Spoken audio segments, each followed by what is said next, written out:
first guest tonight is an Emmy and Golden Globe nominated actor and stand-up comedian you know from his work in The Sandlot, The Ref, Rescue Me, and the Ice Age movies.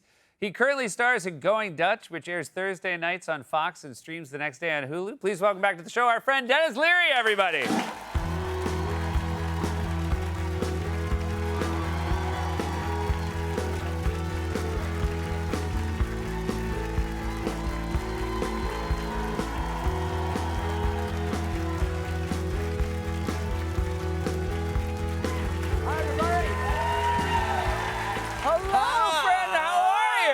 It's been so long since I was here the last time. I know, it's great to have you here physically in the chair. Yes. And as fellow New Englanders, I wish the thing was happening right now we were both happy about, but I am a New Englander who is not a New England Patriots fan. Oh, yeah. Congratulations on your success. Well, look, it's very weird. I know most people outside of New England hate the Patriots. Yep, for a lot of reasons.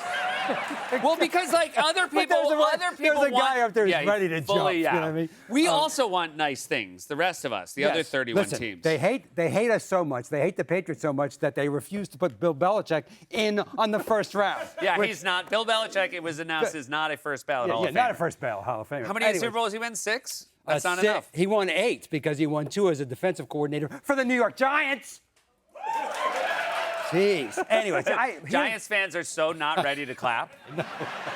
They're like, wait, did something good happen for us? Yeah, no, you did. Listen, you got Harbaugh. I mean, come on. Yeah, that's exciting. My Giants friends are all over the moon about Harbaugh. We are both Red Sox fans. Yes. And I want to say something because I was trying to get my kids into baseball and I was showing baseball games and nothing was working and they didn't want to play. And then we watched The Sandlot and that made them want to go out and like play wiffle ball. And that movie just endures. It's a great movie. It's a great movie. It's all me. It's all you. It's all me. We're always like, we hate the scenes where the kids play baseball. Where's the new dad? I love the new dad. He's the best part. And then I was like, why are you so obsessed with the idea of a new dad? You're not getting one. Oh, my God. I also told, I don't know if this, obviously your kids knew, but then I was like, hey, you know that guy? He's the voice in Ice Age. And like, kids hate that. Well, kids are freaked out. Well, they're just like, we don't, because they're like, no, they want your Ice Age character to look like that. They don't want to know what. It's such a freaky thing when little kids, like when their parents go, hey, this is Diego from Ice Age. It blows their mind. Yeah, right? It's just not fun. By the way, this is a perfect time for me to plug Ice Age 6, which is coming out next year. That's exciting. I know. I love a reason to go to a movie I wasn't going to plug it. You're right. I'm here to plug Going Dutch, but he brought it up. So Sandlot 2. No, I'm just kidding. I'd say 6 is actually happening. It's not a joke. I'm very excited. Yeah. Sandlot 2, 3, and 4, we're working on. Oh, that's great. Yeah. Don't rush into it. I want to ask about, before we plug Going Dutch. Yes. I want to continue to plug New England. This was a real, when it snows like this, schools are canceled in New York. Did you love a snow day growing up in New England? Yeah, it was the best place to have snow days. Yeah. Because, it's time to drink. Yeah. I know. When I was growing up, especially by the time I was in college, but in high school as well, they close everything in Massachusetts or in New England, you know, when there's 2 feet of snow, they close everything. And I mean, like banks, schools, grocery stores, but all the bars are open. Yeah. So which is like, I guess, a subconscious lesson, like, you know what to do, right? Yeah. But Massachusetts, man, it's still like, you know, most of my family is still up there, and they drink like it's still the 1950s. It's like Jack Kennedy is a senator still. You know what I mean? It's insane. So you're the stereotypical New England Irish family. Listen, my parents came over on the boat in 1950. Wow. So I grew up. That's recent. Yeah, I grew up. Yeah, it's very recent. My mother just passed away. She was 98. Yeah, then she drank too much. No, she never drank a day in her life. She didn't? She never drank. Wow. But this is my mom, right? Very smart woman, smart about everything, right? And I would say, this is such Massachusetts Irish thinking. I go, Ma, so-and-so's coming over, but don't offer him any booze because, you know, he's an alcoholic. Okay, got it. As soon as the guy walks in the door, she hands him a beer. I go, Ma!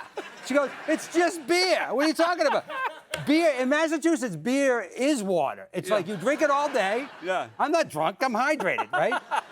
like my sisters drink wine, but when they drink, people in Massachusetts, when they drink wine, they drink them out of these gigantic containers. Yeah. Like, and they put, they make wine spritzers, so it's like wine soda. Yeah, And yeah. they drink like out of mason jars, like jars of wine. That helps him air. That helps him breathe. Guinness is protein. That's not booze. No, it's just no, protein. Guinness, yeah. Guinness when is you're like- sick, you get Guinness and whiskey. Yeah. Guinness But- is like what long-distance runners drink. Exactly. Yeah. It's crazy. It's for the carbs. I remember this is like a thing in my family. We're going over his house. We're bringing a bottle of whiskey because he's getting a divorce. Oh, really? It's an antidepressant, apparently. Whiskey. Right? The reason he's getting a divorce is people kept bringing whiskey. Exactly. Right. When I was a kid, they would give that was NyQuil. Whiskey was NyQuil. When you my go, God, they would when you put go, you Ma, I don't feel so good. Here, drink this. I didn't know what NyQuil was till I was a teenager. Yeah, You know? we do a day drinking segment on this show, know. and We just call that drinking in Massachusetts. oh right, Yeah. You know, it was not a special thing. It's not yeah. a special thing. Yeah, It's, if you it's- filmed every day drinking in Massachusetts, you'd run out of now, film. here's the thing, right? So, as a longtime married guy, my wife and I have been together for 44 years. Congratulations, I know, that's it's very crazy. When you first started doing the day drinking bit as a comedian and a long-term married guy, Yeah. I was like, okay. The thing that's the most interesting thing about this to me is I knew this had to happen. Is that somebody pitched the idea to Seth, right? They said we're going to shoot it. He had to go home and tell his wife. Ask his wife is more official. Yeah. Hey, honey, we're thinking of doing this bit where I'm literally going to get drunk during the day. Yeah. And is that okay with you? You had to do that. Yeah, I right? did. Yeah. And you're forgetting the part that I also had to say, like with Rihanna. Or Sabrina. Yeah, or Right. Sabrina Yeah, yeah, Carpenter, yeah, or like yeah, Dua yeah. Lipa. Yeah, like, yeah. I mean, it really speaks to like how much she values what I do for a career. What that did she say? She was like, that sounds like it'll be all right. And then it played so well that I think she knew she was screwed. Because once it works, Well, and then you got the kids at home. You're going to come home drunk at what time? that's when they hang out with their new dad. That's why, in the end, they were right. That was a good thing to get. All right, I want to ask about Going Dutch. We'll be right back with more from Dennis Leary. Look, you're not coming. I am coming. No, you're not coming. I am definitely You coming. lose your mind on road trips. No, I don't. Do you remember taking the minivan down to Disneyland? Yeah. And then you yelled at me to stop singing 99 bottles of beer because Yeah. you said it was an alcoholic shanty about improper liquor storage. Which it is. Let me tell you something, Missy. I have been in a Humvee that was exploded by an IED. I think I can handle a little trip to the market. Welcome back. We're here with Dennis Leary. That was a clip from Going Dutch.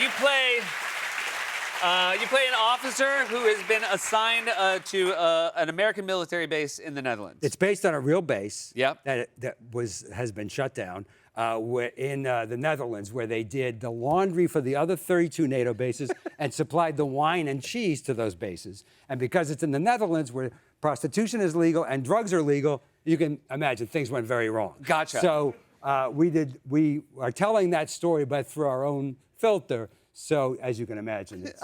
And your son is an executive producer on this show. Yeah, my son, he developed this project. That's fantastic. I know, so I'm literally working. I predicted this years ago that I would end up asking my kids for a job. Right. So now, You've referred to yourself as a Nepo parent, I which am. I feel like. Well, now it's like reverse Nepo because I'm asking my kids to hire me, so I don't know what that is. Yeah. What is that? I guess it is. We always think about it going the other way. I But know. like everybody's always like, oh, well, of course Dennis is doing well. His kids are successful. Yeah, but now I'm actually asking my daughter's a TV writer, so I'm like asking my kids for work. When you, So- we were talking a little bit about, being in comedy and having families. Do you ever have to run your material by your wife, by your kids? Listen, what I have to do is, because I do a lot of stuff, and a lot of times what I'm doing, I write on stage. I have the idea, but more of it's going to come out if the crowd is good. Yeah. It's going to come out of my head, right?